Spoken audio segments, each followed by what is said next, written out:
Hello, my name is Makasy. Hopefully you saw the in-between video, the raw uncircumcised unboxing, and my previous video regarding the other CCP. I will try my best to make this video its own, meaning you don't have to watch a bunch of videos to get all the information, but those videos are still good video. However, this will mean that this video is longer, but everything is timestamped. Skip around, do as you please with the video. I want to start with this right here. This meme right here, very pertinent to this product with me. Taught me a lesson, or should I say, reinforced my belief that I shouldn't interact with the fan base of anything I like. I will make a separate video comparing the two boots, so for this video we're only going to focus on the black pair. Anyway, it's a review. Let's talk about everything that the boots has to offer. Hopefully by the end you will either buy it or a talking point puts you off and you are no longer stalking these boots thinking about whether you want them or not. So something positive will come out of this.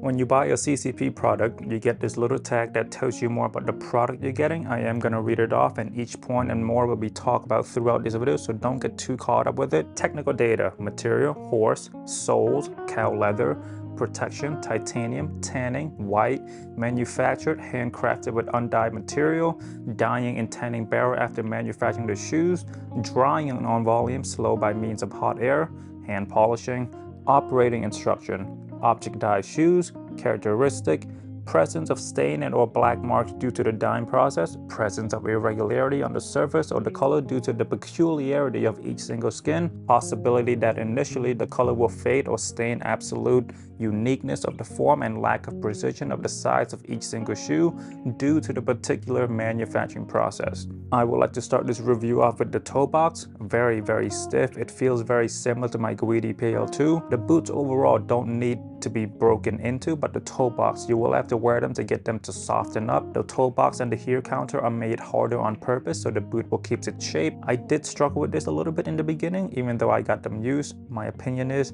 the previous owner didn't wear them too much, probably less than a month or two, and they discovered that the boots were too big or they found something else that they liked better, so they put this up for sale because the toe box is still very stiff. The interior is still kept intact. The insoles are practically brand new. Okay, let's focus on the toe box. So with them being harder than the rest of the boots, it did bother me, or still do bother me after a long day of wearing them. But if you wear them for like 15-20 minutes, you're fine. Walking up and down the stair, uphill, downhill, shifting side to side, sitting down, driving, your toes, they touch the upper of the hardened leather here and there, and after 6 to 9 hours, your toes start to feel them more. The pressure or feel of the hardened leather, they compound on one another. Though it is hard, it's not the hardest because these boots are vegetable dyed and go through the drum as made pair of boots. I don't wear my boots that often, so I haven't truly softened up these leather boots to my liking, but it has gotten better day by day. I'm 2 months into owning these boots at the time of writing. However, if you're curious, comment down below and I can answer them with a more up-to-date opinion, because this video will come out 7 to 12 months after filming this video. Aesthetically, I'm a fan of the Western look. I do have wide feet, but there's a decent amount of space that my feet didn't chafe too much against the narrow toe box. To me, Western style boots give us a feminine vibe, which I am a fan of.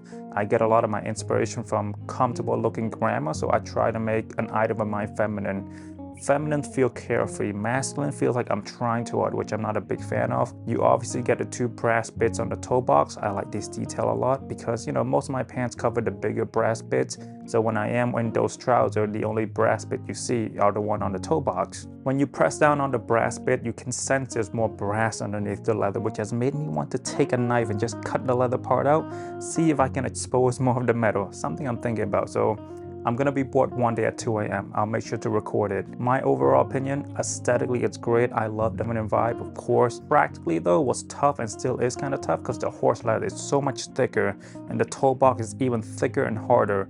I prefer my kangaroo pair because the leather is already softer. If you're asking me to walk somewhere far, kangaroo all day. After wearing these 2 boots for a long time now, and I switched to my other boots, says the Guidi Zoo boots or the Kiss boots, I do notice the empty spots on the toe box. It's such a great detail, the brass bits. They play a major role. Like if I'm ever indecisive about what I want to wear, oftentimes the 2 brass bits on the toe box will be the decision maker for me. Heel counter and vamp leather being tougher, we went over the fact that the leather on the toe box or the vamp is made tougher. The other area that the leather is tougher is the heel counter. This is to ensure the boots stay upright and probably for longevity's sake. I'm not that big of an expert when it comes to boots, it's really just my observation, but can be wrong, so please correct me if I am wrong. So this is what I do. I don't know if it's healthy or good for the boots. When I'm sitting down crisscross, I will push my hand into these hardened parts in an effort to try to soften them up. Mostly the toe box, but I do push the heel counter here and there. But other than that, you know, nothing too special. I would have loved some titanium bits here on the heel counter, but I can see how it can feel a bit too much with 3 on the boots already. And this other day, I was using my massage gun, and I did use it to try to soften up the leather. Hopefully I have some footage of that. The middle part of the boot, it's a lot wider than the other pair, which I talked about in the unboxing. My feet, they're very wide, so the more the merrier. On this part, the leather is softer. Hopefully the B-roll shot will show you, but if you own any boots, you will know that the leather only hard on the toe box, and it gradually gets softer and softer as we rise up to the shaft. We'll talk about the stacking when we talk about the leather, but I love the improvement here. Here's the measurement. It's not much, but it makes a huge difference. There are some boots that hug my feet so tight that it becomes uncomfortable here. I'm glad these boots are on the wider side. Oh, and one more thing. Look at this shot right here. It is genuinely a very beautiful looking boot. Aesthetically, it's beautiful. Zippers. Now, the infamous tornado zipper. I was a big fan of these before I realized that Rick had made a pair of boots with the zipper being even wider, so I think less of these zipper now. Still good, but Rick did it better. On these CCP, it's on the inside, so you don't see too much of it. I would have loved had it tornado out. Not a fan of these zipper being YKK. Would have loved some Riri or Rakagni. The teeth and the pull of the zipper on the smaller side. Would have loved them to be bigger, shinier. Would have loved them without the thin strip of leather trying to hide it. Exposed zippers are the best zippers. The silver color, it provides a really nice contrast to an all black footwear. Another beautiful detail, 2 zippers, which is more for aesthetic. There's nothing functional about it. It did provide you guys with this beautiful shot though, so there's that. At the very top, you get a lock for the zipper. If you're extra sensitive to metal noises, clip it together, and the pull of the zipper won't make noises with the boot. I never really do it because when I want to take the boots off, I need it fast or I get irritated. And you know, 2-way zipper, you can't really wear them with both of them on top. Your feet will simply slide out. Another beautiful practical detail about tornado zipper is easier to slide your feet in and out. The zipper on this pair is very smooth. I know the reason why, but we will save this for the comparison video. Overall, I'm happy with the tornado zipper. Now, when I look at a pair of boots with the side zip or back zip, I just think it's a bit boring, isn't it? Honestly, I can write 3 more minutes worth just about the zipper, but to make it short, aesthetically beautiful, very practical. The only flaw is when it does break, it's gonna cost to replace it. I don't think a regular copper can do it, so you gotta have to send it to CCP and hope it costs less than $300, and then, you know, the time apart from shipping it to Italy.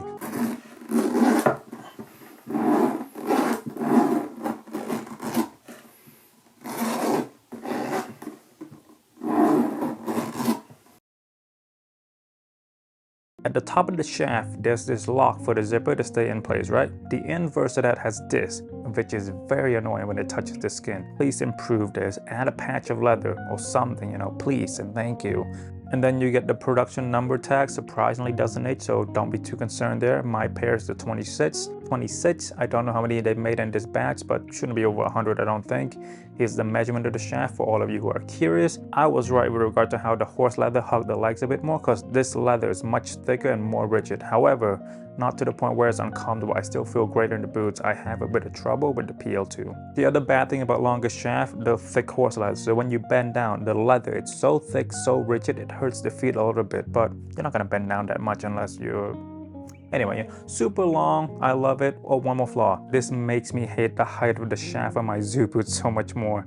They look so stupid being that short. I will never go that low again. It gotta be at least PL2. And then at the very top, you get beautiful stitches for extra reinforcement, which is always nice. If we zoom in, you can see the suede side of the leather. Since the horse leather is much stiffer, the shaft doesn't bend over when not worn, which I struggle immensely with the kangaroo version. A lot of fit pick I see, the people tuck their pants in. I prefer my wide-legged trousers, so I cover most of it.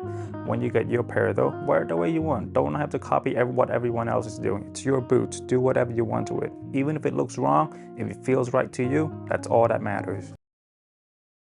Okay, this segment is gonna be really long, honestly. If I were you, I would skip it. The third most unique design about these boots, the U-sole. This is the new version. To quickly summarize, the back is further out, carbon fiber blend instead of steel. This is clearly an homage to the Jordan 11 with their use of carbon fiber. Similar to Hedi Slimane being inspired by the Jordan 1s when he was at SLP, I'm sorry. Practicality first. The hole in the outsole provide you with a bit of bounce, which should feel good, but I simply feel uneasy because I know there's a chance that it will break and I'm constantly on edge. And it's been 2 months already. They make me walk a bit differently, and that I have to remind myself, walk normally, dude. They will not break, and if they do, that's another video right there. Content, baby. As you can see by this b-roll, the closer you are to here, the more bend it gets, which is normal. You know, as you move down, they get harder and harder, which is better than the older model. I believe if I put enough pressure on these outsole, they will break. I might do it for fun if I'm ever bored. Over time though, you know, the pressure will compound and the gap will get smaller and smaller, which is expected. What I appreciate about this newer model, the carbon fiber infusion help hide the stack leather lines, and this give me more confidence that they will last longer. On my old pair, you can separate the stack leather midsoles. These you really can't, at least not yet. Feels more metal than fully stacked leather. I don't know the percentage of the split between stacked leather and carbon fiber. It has to be more than 40% carbon fiber for sure. I'm a bit unsure about the booty being so thick. On one cheek, I understand, yeah, they made it more noticeable so the boots will stand out. On the other cheek, it's less conform and not as uniform. I mean, I believe it's longer so it can withhold more force. Think of it like the foundation of a 2-story house versus the foundation bridge. You get 5 nails to reinforce the strength of the midsole, which is nice. I find myself putting my finger through the hole often when I'm sitting down, and you know, it's much wider than my last pair and there's no door stopper to impede this action. One more flaw, do you see how the upper of the midsoles are much thicker than the bottom? Either inverse that or make the bottom as thick as the top, please, Carol. If I haven't said it, the curves feel and look more secure overall. Big fan of this over the old pair.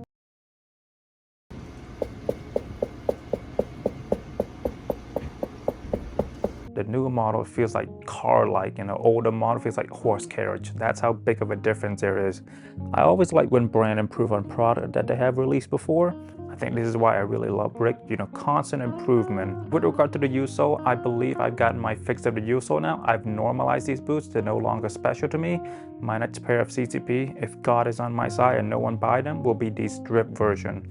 Right now, I'm putting those on a pedestal. Once I get it, normalize them, it won't feel special anymore. Anyway, outsole, you know, good shit. When you buy these, please make sure it's a newer model. My DM is always open. I will not have people make the same mistake that I made into getting the older model. This newer model is much better. The insole, I love them so much. It's leather, extra thick, which is great. I still get nightmare from the insole for my geo basket sometimes. This pair though is substantial, provide me with extra comfort that I can feel. Very well stitched on the edges as well. Most insole are not this thought out.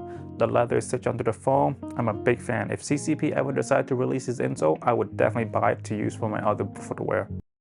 With the outsole, we're gonna break it down into 2 portions, the stack leather carbon fiber blend and the Vibram rubber outsoles. I'm a big fan of the Vibram rubber part. It's a bit tougher than regular Vibram that I'm used to, but then again, you know, Vibram has so many outsoles. By the way, I'm assuming it's Vibram because of the pattern. Anyway, you know, Vibram, good for grip. I walk in the rain for like 5-10 minutes in these. You can feel how sticky it gets, which is nice. You know, it does provide me with some extra comfort. You know, rubber is softer than stack leather. The Vibram roughly cover 20 to 30% of the outsoles. I'm a fan of the split, but I would not have minded if it were 50-50. More support, more cushion. One flaw though, when you walk, it makes a sticky noise, even when it's not raining.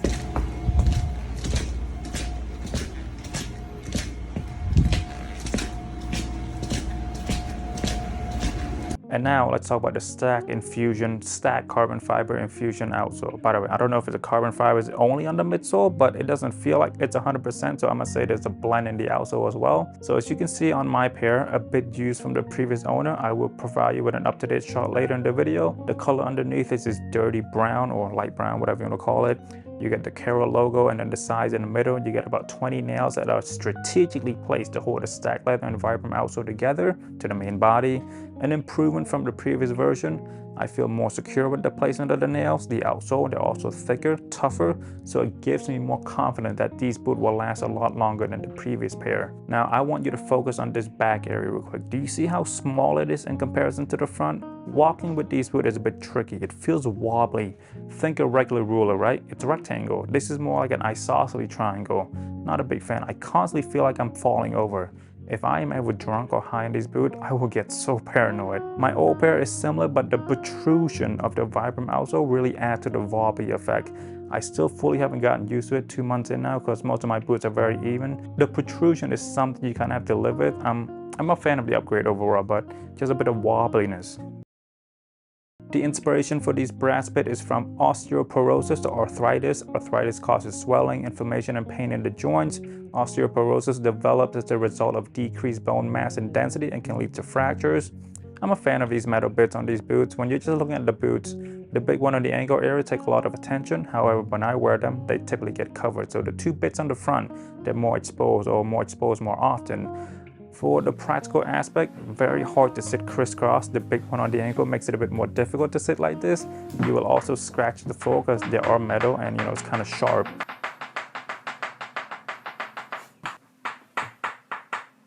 For this black pair, I've been wearing them with skinny pants more than the white pair because the black boot it blends into the black pants, so it looks superior to me. With these boots, there's that little bit of urge to expose the metal bits as much as you can because they are so cool, so I kind of get when people wear skinny trousers and tuck the trousers in. When I sit down, I do find myself touching the metal bits on the toe box a lot. This is probably because most boots have this spot empty. I expected the metal bits to be much heavier, or I wanted them to be much heavier. This is really I want to sense its presence. Oh, one more thing I forgot. You don't feel the metal bits when you wear them, so don't be concerned there. The leather between the metal and your toe does a great job at protecting your feet from feeling them. There's extra padding in there, so it's very comfortable. And I think I've said it already, but one day I'm gonna take a knife to this and just try to see if I can expose more metal.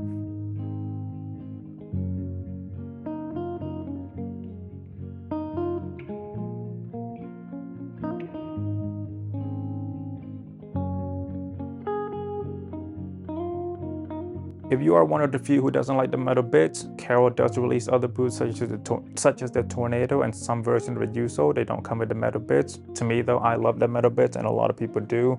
They do cost a bit more than the regular version, but I believe it's worth it. You're already spending a couple $1,000, an extra $200-300 to get what you really want shouldn't break you. The breaking in phase with this pair is a bit longer than the white pair. One, the kangaroo is more used. I would say the condition was like 7 or 8 out of 10. The black pair when I got it, 9 or 9.5 out of 10. Second, this is horse leather, which is thicker than the kangaroo. Still softer than most boots because they object dyed the boots for a long time in the drum. The toe box was the hardest and longest part to break down. Everything else was great though. I never had to bring a second pair of footwear with the fear that these will suddenly become unwearable. Object dye isn't unique to CCP, Guidi does it too, and I'm sure a bunch more artisanal brands do them. I just haven't bought into too many artisanal brands. I will get there eventually. Anyway, no breaking in phase, which is always great. The arch, if you look at these Margiela tabby, you can see that the line is like this. On the Guidi PL2, the line is not as severe, it's more like this. And with the CCP boot, although it has some height to the heel, but since the line is on the friendly side, you don't really put a lot of pressure on the front of your feet, thus making them more tired at the end of the day and causes you discomfort after you take them off. This is a big point for me. With the tabby, I can only wear them for 4 or 5 hours, and during the 4th or 5th hours after I take them off, the front of they hurt so much because there's so much pressure being put up there.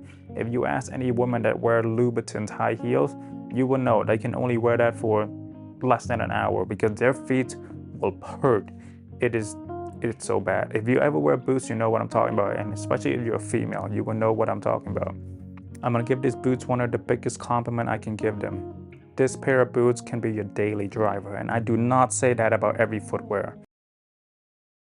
You know how some boots looks really good when on display or when looked from the side, but looks really bad from this point of view? I am so happy that these boots look so good from this point of view because this is gonna be your view, You're gonna wear the boots more so than display them. I mean, I hope anyway, I hope you wear your boots, but we often overlook this aspect. You get the metal bits on the toe box, the stacking of the leather or creases, a hint of the Tornado zipper, and if you wear skinny jeans, you will see the protruded back heels, the hint of white stitches on the midsole. Just overall a great view.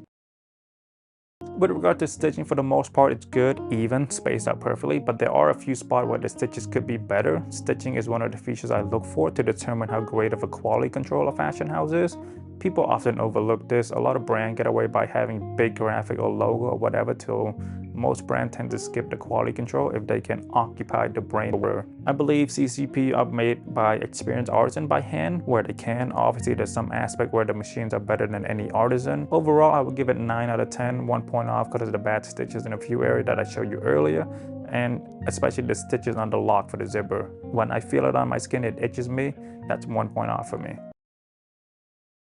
color, you know, it's a black boot. It's not too exciting. The number for the color is 000000. A very, very deep black, which I like. There are some boots that are more ashy black to the point where the undertone of the color is a bit more gray or white. This one though, very, very rich black, and the boots really, really shine with natural lighting. I love how these look with natural lighting. Vegetable dye product, they shine a bit more. To be honest, I'm kind of over black. Okay, let me rephrase that.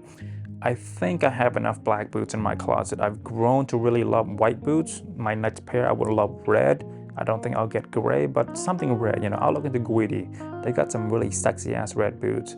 Black boots, you know, safe choice, nothing too experimental, you know, good basic color, tried and true. My friend Swan was sucking the dick of Kara so hard with regard to his use of leather, telling me how Guidi is inferior, how CCP is better, how much richer he is than me, which didn't really make sense, but I guess an insecure man must reinforce his self-belief whenever possible.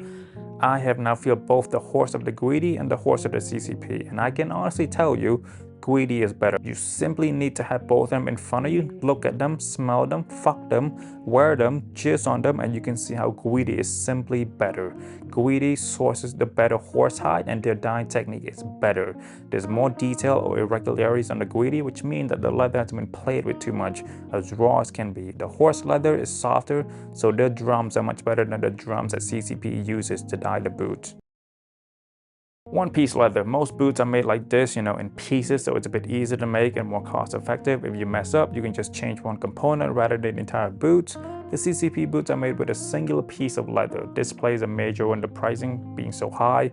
Also need a bit more knowledge of the leather to design them this way, more planning, because if you mess up, you gotta throw the entire thing away. I am very impressed with this. It's a bit of a flex for Carol to do so. I don't think there's any practicality to it other than to say, I am so much better than everyone. I know how to work with leather better than everyone. Avant-garde as a whole is, you know, contrarian, rejects society's standard, go against the grain of what society deems normal or common.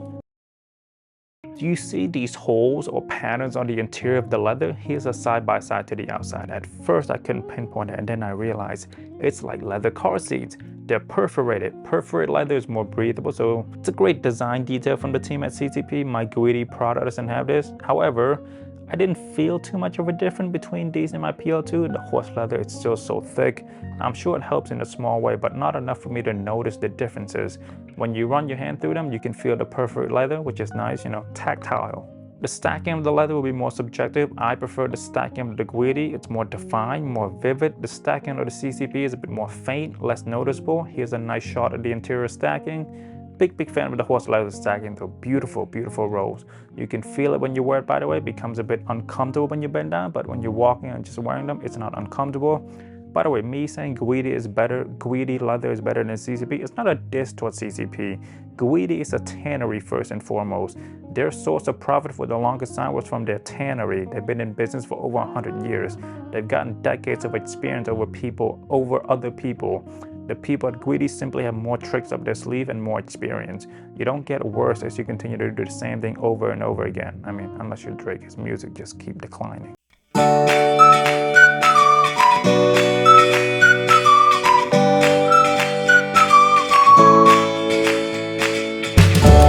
Of like calf leather or lamb leather. I really love the stacking or the creases of the horse leather.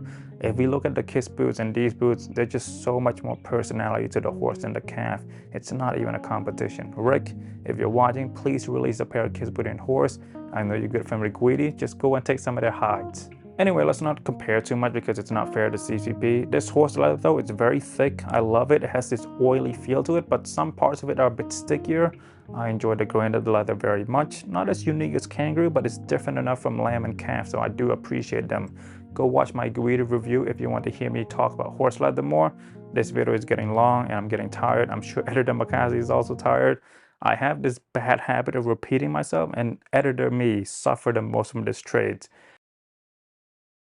These CCP boots, the horse version, they're much heavier than, not much, they're heavier than the kangaroo. I understand if you don't own a horse or kangaroo, you might say, dude, they're the same boots, they gotta be the same weight. Well, here's some photo and some conversion to help you out. It may not seem like a lot, but think about it this way. You're lifting 200 pounds. A 5-pound plate more might fuck you up. It's a bit more tiring, a bit more effort to walk in these. The other thing about heavier footwear, it's a bit tougher when your feet touches the leather. Last I checked on Darkland Berlin, they retail for $2,348, and I don't think that includes taxes and fees and all that. We have a retailer in Boston called Allen Bazarian, and they upcharge the shit out of all their product. It's $3K something from them.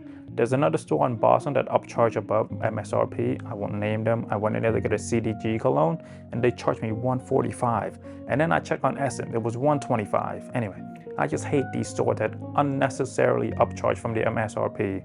Import fee cannot be $600, $800 for Allen Bazarian. Anyway, they retail for a lot of money. On the aftermarket, you will see them go from 1.3 to 2.5K, depending on the size, depending on the condition, depending on the leather, depending on the seller, you know. If you do buy from secondhand, make sure it's the latest model. Don't make my mistake. Ask for insole measurement, look at the state of the outsole and see how much of a bend it has. I got mine off of Tokyo 7. Good people, go support them. They had this listed originally for $2,200. After 30 days, they lowered it by 20%. Another 30 days, it's half off. I wear it every day. I already talked about this in the other video. Anyway, I got these for $1,100, which is a really, really good price. The white pair I got it for $1,700, and the condition is so much worse. Anyway, you know, I expect to spend roughly $1,500, or if you want to buy it new, it'll be $2,500. Just, you know, bargain, do your research. Some seller will be more desperate to sell, so you can get them for cheaper. Doesn't hurt to try. Lowball them. Okay, sizing. Very, very tricky. I wear 43 in practically everything. Guidi, Rick Owens, Adidas, Nike, New Balance, everything. My white CCP is a CCP 9. On the insole it says 44, which is a US 11 or 44. I already said that. On my black pair, it's a CCP 10. On the insoles it says 46, which is a 13. Doesn't seem right. Weird, kind of useless. So initially I emailed the library, which is a store in London. They recommended that I get a CCP size 8 for my CCP footwear. I mean, get a CCP size 8 for the footwear I want. My friend also recommended the same. So from those two sources alone, I should get an 8 if I should get a CCP size 8 if I am a 43. I then emailed Inc., which is a store in Hong Kong, and they said I should get a size 9 for the outsole. So it's all over the place. Each season is different, each model is different, each material is different. Some people even say that the left might fit more loose than the right. I haven't had that happen yet. Overall, sizing is all over the place. So what you should do is, if you want a pair of CCP boots, ask the store or person selling it for the measurement of the insoles. This is a size 43 insoles that I got from Doc Martens. This is the insole from the CCP 9, and this is the insole from the CCP 10. Here, the measurement, a few millimeters off one another, but when you put them on top of one another, they blend in together. Again, I say, don't trust anyone, don't trust me. If you want to buy a pair, ask for the insole measurement and measure on your own footwear insole. Now, here's my opinion and experience. With this CCP size 10, the black pair, I wear them with the original insole and I add the Doc Marten insole. They fit me perfectly. I have wide and flat feet. I want extra support. I don't mind it. I can wear it with a 3 insole, but then my toe touches the upper a bit more, which I'm not a fan. I can definitely wear them with only one pair of insole, but then it's a bit, you know, it's a bit too loose. Not too, it's a bit loose. Honest opinion, I think these fits more like a 10.5 US or 43.5. Again, just my opinion. Don't listen to it if you're buying, just my experience. Here's the measurement of the boots if you guys are interested. It's very complicated, and I'm pretty sure CCP does this on purpose. I mean, he even said it in his note, you know. But again, you know, I think it's mainly due to the one-piece leather. Comfort. These boots are one of my more comfortable boots. The bounce from the outsole, the rubber Vibram outsole for that extra support, the double insoles that I do, the object dyed leather nature of the boots, all of this contribute to a pair of really comfortable pair of boots. Yes, I have to slightly adjust my walking pattern, but after a month I got used to it, or should I say, after 5 minutes of wearing it every time, you slowly adjust to the fact that the heel part is smaller and then the protrusion of the Vibram. By the way, if I tell you a pair of footwear is comfortable, run to buy them. I have flat feet, so my words are literally worth more than most YouTubers. I know pain. I know the true pain that most people will never experience. The toe box gradually gets softer and softer. Even when they were hard, it wasn't too big of a problem. It's only a problem when it's on my 8th or 9th hour, when your toe has been hitting the hard leather more than normal and it has compounded all over it has compounded. I believe I wrote some stuff down as I was testing these boots out, so those notes will be in the comment or description if I remember to put them there. What I want to end with this segment is, if comfort is a concern of yours because of the outsole, the rumor you've been hearing about CCP being uncomfortable, take a deep breath, buy their boots. They are comfortable. Just make sure you get the correct size. With regard to the water test, water simply falls off. I mean, well, most of it anyway, when you spill it at an angle. They will stay on the leather, however, a quick wipe, you sense a bit of wet spot for the first minute, and then it feels as though it was never touched by water. Season, with regard to season, I would say 3 out of 4. I try wearing these in the summer, doable but not for a long time. Similar to my PL2, the horse it is very thick and the shaft is so high, so not a lot of air would be going through. I haven't had the chance to wear these in the winter yet, but projecting my past experience with the PL2 to these, they will protect my feet from the cold really well. What's beautiful about my situation is my kangaroo doesn't work in the winter, but works really well in the summer, and the inverse of that is true here. So realistically, I do not need another pair of boots ever. Aftermarket care. Think of these CCP boots as Rolls Royce. The initial cost of the car is high, the aftermarket care is high. The diagonal zipper is prone to getting fucked up. The U-sole is gonna get fucked up. My cobbler quoted me at $245, which again is a lot. $245, you can get a couple of sneakers from Nike or Adidas. With all of that being said though, if you are a person that have to save up their money to buy these boots, please do not buy them. Only buy these boots if buying these boots doesn't cost more than 20% of what you have in your bank account. If any part of these boots break, you're gonna be really sad, and I can't afford to spend $245, but if you spent all your money to buy these shoes already, you're not gonna be able to afford to replace them. $245, it's a lot of money. Buy Guidi, buy Saint Laurent, buy Celine, buy Dior. There are a lot of other boots that are cheaper, that come with stacked leather outsoles and Vibram zippers being straight, so less chance of them breaking. Just have money when you want to get into CCP. To further test out these boots, I went to the gym with them on leg day. I did some gentle work on these machines, and when we got to the leg press, I started off light with 120 pounds because I was still iffy about whether the U-sole could handle the pressure or not. After seeing that there wasn't any trouble, I took it to the big boy rack, squats. I was so nervous, so I started off light. As you can see by the B-roll, you see the U-sole going up and down, bending, fairly similar to when I walk or put pressure on them. I then added some weight to it and the boot started to really feel the pressure. After the squats, I tested out the U-sole, seeing if it has gotten softer, and to nobody's surprises, they got softer. Oh, I almost forgot, before I went to the gym, I did the exact same pressing thing with my hand so I can get a frame of reference. To start off from the middle portion of the boot, those gotten softer, significantly softer, but as you move back, they stabilize a bit more and more and more. Hopefully you have some footage of me playing with these U-sole prior to the gym session. If I don't, take my word for it. I don't get anything out of this when I say. I do my test, I try to stay as objective as possible, and I tell you my findings after. So yes, the carbon fiber does help the U-sole, however, it didn't solve the problem. It's improved, but not fixed. Hopefully Karen and the team will continue to look for ways to improve the boots and not settle on what the current version is. Honestly, if I take to the gym a few more times, they will give out, they will break, and I will have to visit my cobbler much sooner. If you decide to get a pair of these boots, try not to do strenuous activity with them.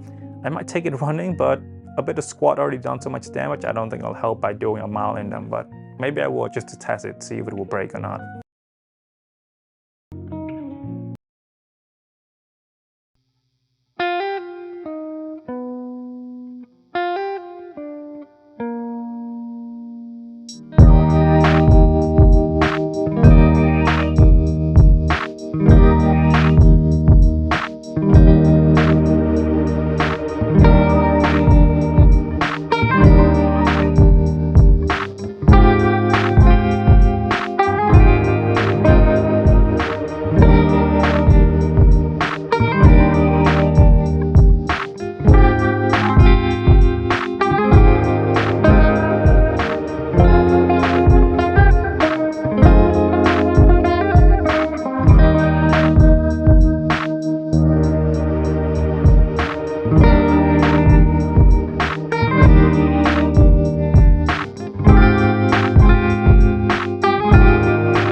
In an ideal world where greed and YouTube doesn't exist, I wouldn't need to buy another pair of boots ever again. I got my PL2 Kangaroo Tornado for the everyday wear. I got the Kiss boot and Tabby for special events. I got these for when I want to disappear and just wear all black. What no one told me about this YouTube thing is, especially as a YouTuber who mainly do reviews, you continuously wants to buy more product to continue to review. So I've been buying more to satisfy this itch because I want to continue to make more video. I tell you guys all of these things because I don't want you to watch my video and become sad because I have more than you and you have less or none of the item that has been showed off on this channel. Feel that way sometimes when I watch car videos or watch videos, so I know how it feels. I have an incentive to buy these products. I get to review the product in the hope that this channel become big and I can make a career out of it. Never compare yourself to what someone put out on their social media. A lot of people that pose in front of cars simply rent the car or saw it on the street and pretend they own it. Live your life within your means. Try your best to never compare and try to not let how someone else is doing makes you feel as though your life is bad. Somewhere out there, someone is hoping to have your life, so be grateful. Anyway, one day this channel will become self-sustainable where the money I get paid from YouTube will fund the expenses and then we will work on trying to profit off of it. Until then, I've been Makasy Tan. You've been sitting on the toilet too long. Carol Christian Poell, my DM is open. I will help you to the best of my ability. Men only, please. There are too many females in my DM. We need some diversity. Bye-bye.